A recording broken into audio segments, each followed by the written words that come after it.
Mass media, हामीलाई अहिले नै सब्स्क्राइब गर्नुहोला। अभियन्ता सोम शर्मा, निकोलस भुसाल लगायत दर्जनौं स्वतन्त्र अभियन्ताहरू रविको लागि हस्ताक्षर गर्न घन्टी घरमा आए। भन्छन् रविको लागि ज्यान दिन तयार छौं। जेल हाल्न तयार हुनुहुन्छ कि हुन्न? म तयार छु। हामी तयार छौं। वो हातमा हतकडी लगाउने हो कि यो छातीमा गोली ठोक्ने हो कि के गर्ने हो, हामी तयार छौं। तपाईले धेरै धेरै धेरै दुःख दिइसक्नु। उनीहरू रासोपाको सदस्यता नभए पनि आम जनताले साथ दिनुपर्ने बताउँछन्। रवि लामिछानेलाई भित्र बसिरहँदा हामी चुपचाप लाग्ने हो, म पार्टीको कार्यकर्ता होइन भनेर बस्ने हो भने भोलि बालेललाई पनि त्यही गर्नेछन्। भोलि बालेलले पार्टी खोल्लान्, म बालेलको कार्यकर्ता होइन भनौँला। भोलि कुलमानले पार्टी खोल्लान्, कुलमानको मान्छे होइन भनेर चुपचाप लागौँला। अनि यो देशमा राम्रा राम्रा मान्छे सबै सकिने, अनि तपाईमा हामी मान्छेले कसबाट आशा गर्ने? दर्शकबिन उनीहरूले रगत उम्लिने गरे रविको लागि के भने त हेर्नुहोस् पुरा भिडियो। र हजुरहरू पनि रविको पक्षमा हुनुहुन्छ भने अहिले नै हामीलाई सब्स्क्राइब गर्नुहोला। तर अदालतका सबै कुरा मान्ने हो भने अफ्ताब आलमलाई जुन निर्णय गरियो के तपाईले मान्नुहुन्छ? मान्नुहुन्छ तपाईहरुले? मान्दैनौ नि। पहिलो पटक कुनै पार्टीको केन्द्रीय कार्यालयमा टेकेको यो पहिलो इतिहास हो। यो पाइलालाई टेकिरहँदा मैले यो सोचेर आएको छु कि म यो पार्टीको कार्यकर्ता होइन। तैपनि यदि कुनै पनि पार्टीका मान्छे या कुनै पनि अहिले हाम्रो यो घन्टी बजाएको, घन्टी राखेको यो मन्दिरका भगवानलाई यदि कुनै दैत्य र दानवहरूले कुनै किसिमले हिंसा गर्न खोज्छन् र अत्याचार गर्न खोज्छन् भने चाहे म पार्टीको कार्यकर्ता हुँ या स्वतन्त्र नागरिक हुँ, सबै मान्छेले यस्ता व्यक्तिलाई समर्थन गर्नुपर्छ। 84 मा एमाले, काङ्ग्रेस र माओवादी भन्दा फरकको पार्टीले मात्रै बहुमत ल्याउनेछ।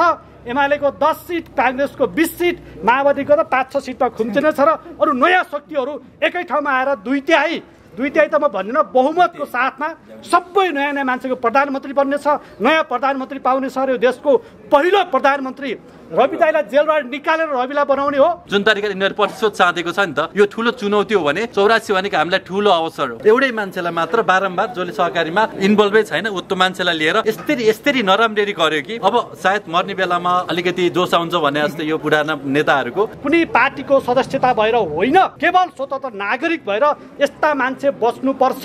आज जेल जानुपर्ने मान्छेहरू सत्ताको कुर्सीमा छन्, सत्ताको कुर्सीमा जानुपर्ने मान्छेहरू जेलभित्र छन्। अदालतप्रति मेरो अवहेलना छैन। अस्ति भर्खरै तपाईँको पत्रकारको साथी अग्रज पत्रकार हुन्छ दिलभूषण पाठकलाई एउटा कुनै भाउजूको आफ्नो छोराले हिल्टन होटल किन्यो भनेर लेख्दै गर्दा फेरि त्यही अदालत होइन पक्राउ पुर्जी जारी गर्ने मान्नु भएन नि। त्यसो भए हामीले किन मान्ने त? यो केपी ओलीको भूमिगत पालाको नाम चाहिँ खड्ग शमशेर राणा थियो होइन, सोध्नु होला। त्यही राणा शासन चलाए जस्तो गरेर उहाँले जुन तरिकाले नयाँ युवाहरूलाई जुन दमन गर्नु भएको छ होइन, नयाँ सोचहरूलाई जुन पीडा दिनु भएको छ, सबैलाई गरेर उहाँलाई लाग्छ होला कि हामी अझै टिक्छौँ। तपाईँहरू भ्रममा हुनुहुन्छ। तपाईँहरूले धेरै योगदान गर्नुभयो यो देशका लागि, बिन्ती छ। त्यो भैरवाको कारागारबाट एउटा अपिल निकालेका छन्, त्यो लामो मैले पनि पढेको थिएँ। जतिखेर त्यो पत्रका शब्द उब्काएर पढेँ मैले, मेरो आनन्दले बसेको रगत एक्कासी भुकलुक्क उम्लिएको थियो। आनन्दले चलेको मेरो मुटुको चाल एक्कासी बढेको थियो। मलाई लाग्यो भने यो अति नै भयो। सकिन्छ 84 नकुरौँ, अगाडि विद्रोह गरौँ, प्रत्यक्ष कार्यकारी व्यवस्था गरौँ, त्यसपछि रवि लामिछाने प्रधानमन्त्री बनाऊँ या अरू कोही आउलान्। युवाहरू सम्पूर्ण जति पनि छौँ हर्कदायी भन्ने बालेन शाह हजुर आइदिनुहोस्। आज रविलाई गाह्रो पर्दा तपाईँले बोल्नु भएन भने बालेन शाह तपाईँलाई नि गाह्रो पारेको छ होइन, एक्लै हुनुहुन्छ तपाईँ, कोही छैन त्यहाँ वरिपरि हजुरलाई साथ दिने होइन। एउटा बजेट निकाल्न दिएको छैन होइन, यता उता बजेट निकाल्न दिएको छैन।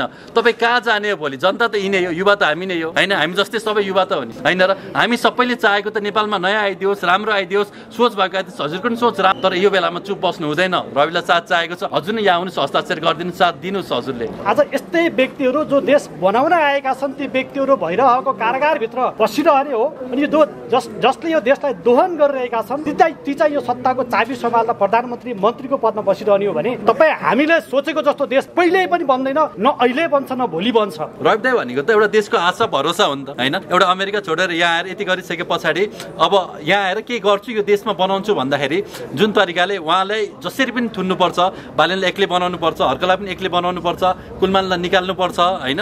अब भीमरावले कोही विरोध गर्यो भने उसलाई मुन्टाइहाल्नुपर्छ, निकालिहाल्नुपर्छ भन्ने सोच भएका। देशलाई गद्दार गर्ने मान्छे मात्र यो देशको भूमिमा बाँचिरह्यो भने आज रवि लामिछानेहरू जसै गरी नै दानवीकरण भइरहन्छन्। अनि हामी देशका नागरिकहरू कुनै समयमा आफ्टर 50-60 वर्षपछि चाहिँ नेपाल भन्ने देश चाहिँ कुनै समयमा देश थियो रे भनेर हाम्रा पुस्ताले पढ्नेछन्। यसर्थ त्यो नहुनको निमित्त मेरो यो वीरताको गाथाले बोकिएको देश र कैयौँ शहीदको रगतले लटपटिएको यो माटोलाई सधैँभरि नेपाली भनेर बाँच्नुको निमित्त र नेपाली भनेर इतिहाससम्म जगेर्ना गर्नुको निमित्त आज हामी सबैजना साथीहरू अघि पनि भने होइन तर जति बेला रवि लामिछाने गृहमन्त्री हुनुहुन्थ्यो नि त्यो बेलाको तपाईँको अभिव्यक्ति याद छ यहाँलाई? अब म एकदमै कहिलेकाहीँ हो घरभित्र हुँदा पनि मलाई पनि त्यतिखेर नतुन्नुपर्ने थुन्दाखेरि त्यतिखेर भयो होइन मैले पनि भने अर्को दिन आएर सरी भने तर त्यही कुरा बारम्बार मैले 1000वटा मेरो 1034वटा इन्टरभ्यू हेर्नु 1033वटा मैले राम्रो भनेको छु क्या त्यो कसैले सम्झेकै छैन क्या तर एउटा मैले एकचोटि खाली गरेको त्यही मात्र सबैलाई याद छ तर धन्यवाद दिन चाहन्छु मलाई त अब के छ र होइन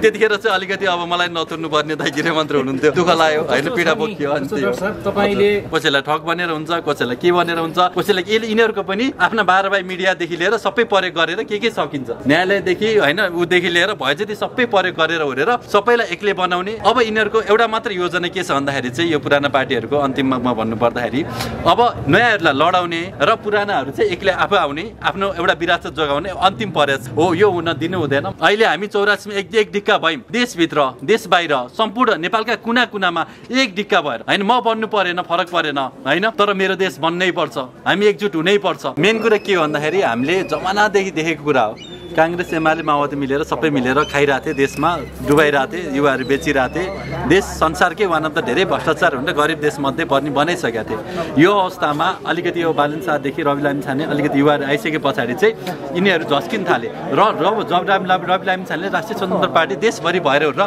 12 लाख जनताले माया गरिसके पछाडि चाहिँ अब हाम्रो भविष्य छैन यसलाई सकाउनै पर्छ जसरी पनि सकाउनै पर्छ भनेर अब यिनीहरूले एउटा लामो एउटा योजना बनाएर सबै गरेर एउटा सेटिङ गरेर अदालतदेखि लिएर तपाईले जिल्ला अदालत बाहेक अरू कुनै पनि अदालतमा राजनीतिक नियुक्ति बाहेक अरू हुन्छ हुँदैन नि त हैन र अरू राजनीतिक नियुक्ति भएको एउटा न्यायालयले उलाई अनेक प्रपञ्च गरेर हो र सहकारीमा इन्भल्भै नभएको 86-87 अरब रुपैयाँ ठगी हुँदाखेरि कसैको खोजी छैन कुनै पार्टीका कुनै पनि नेताको कसैको पनि छानबिन भएको छैन प्रवृत्ति भएका यो पुराना नेताहरू जो जमानादेखि खाँदा एउटा जुको ढाडिन्छ नि त्यस्तै ढाडेर बसेको ठाउँमा अब हामी चाहिँ आउन पाइन्न कि भन्ने भएपछि उहाँहरूले अन्तिम अस्त्रको रूपमा यसलाई आफू त नराम्रो भयौँ मलाई के लाग्थ्यो भन्दाखेरि अब हामी युवा आइसकेपछि बुढाहरू सुध्रिन्छन् उहाँहरू परिवर्तन हुनुहुन्छ उहाँहरू केही न केही थोरै भए हुन्छ भनेको अब हामी बिग्रिम खत हामी सुध्रिने होइन कि नयाँलाई पनि बिगारौँ हैन कोलाई के भनेर हुन्छ टायरको छाडा भनिरहेका छ र म आज अर्को पनि आग्रह गर्न चाहन्छु निलो घरमा आइरहँदा घन्टी घर भन्छौँ जसलाई राष्ट्रिय स्वतन्त्र पार्टीको केन्द्रीय कार्यालय भन्छौँ म उहाँहरूलाई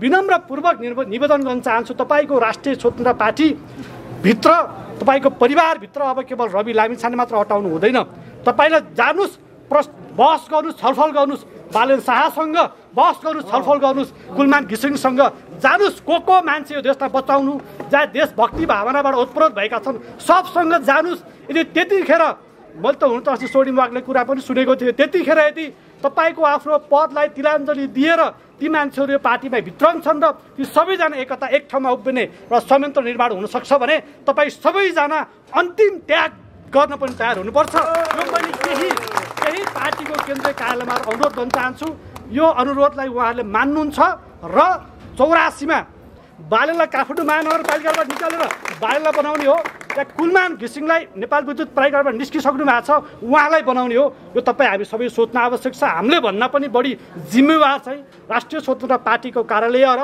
यहाँका पदाधिकारी हुनुपर्छ भन्ने म ठान्दछु मेरो एउटा स्वतन्त्र नागरिकको हैसियतले मेरो विनम्र अनुरोध छ आज रवि लामिछानेमाथि अन्याय परेको छ हामी साथ दिने यहाँ छौँ र म बालिन शाह हर्क साम्पाङ कुलमान दाई ल सागर त हामी यहाँ सँगै छँदैछौँ अब सबैलाई म के भन्छु भन्दाखेरि हामीले पनि आफ्नै तरिकाले नहिँड्यौँ एउटा मौका हो अघिल्लो पुस्ताले देश नबनाउनु भनेको हाम्रो पुस्ताको लागि ठुलो अवसर हो दुईटा एङ्गल हुन्छ सिक्काको त्यस्तै एउटा चुनौती हो भने यो चुनौती सामना गर्नु परेको छ अहिले राष्ट्रिय स्वतन्त्र पार्टी रवि लामिछाने लगायत दुर्गा दाई लगायत सबैलाई थुनेर अहिले भनेर हामी सम्पूर्ण नेपाली लागेर के आपत्ति भएन त्यो कुरामा हैन के हुन्छ भन्दाखेरि चाहिँ अहिले भर्खरै अहिले सरकार ढलेर शेरबहादुर के आश हुन्छ हुँदैन नि त कमसेकम हामीले नयाँ आयो भने त कमसेकम आश त हुन्छ नि एउटा भरोसा हुन्छ नि त मान्छेलाई हो नेपालमा धेरै अति बढी भइसक्यो यति साह्रो बढी भइसक्यो कि मान्छेहरू भित्रदेखि उकुस मुकुसबाट निस्किन सक्ने अवस्था छैन यस्तो अवस्थामा यिनीहरूले भनौँ न म आज एउटा सिक्रेट कुरा अब है हजुरहरू योग ध्यान गर्नुहोस् आराम गर्नुहोस्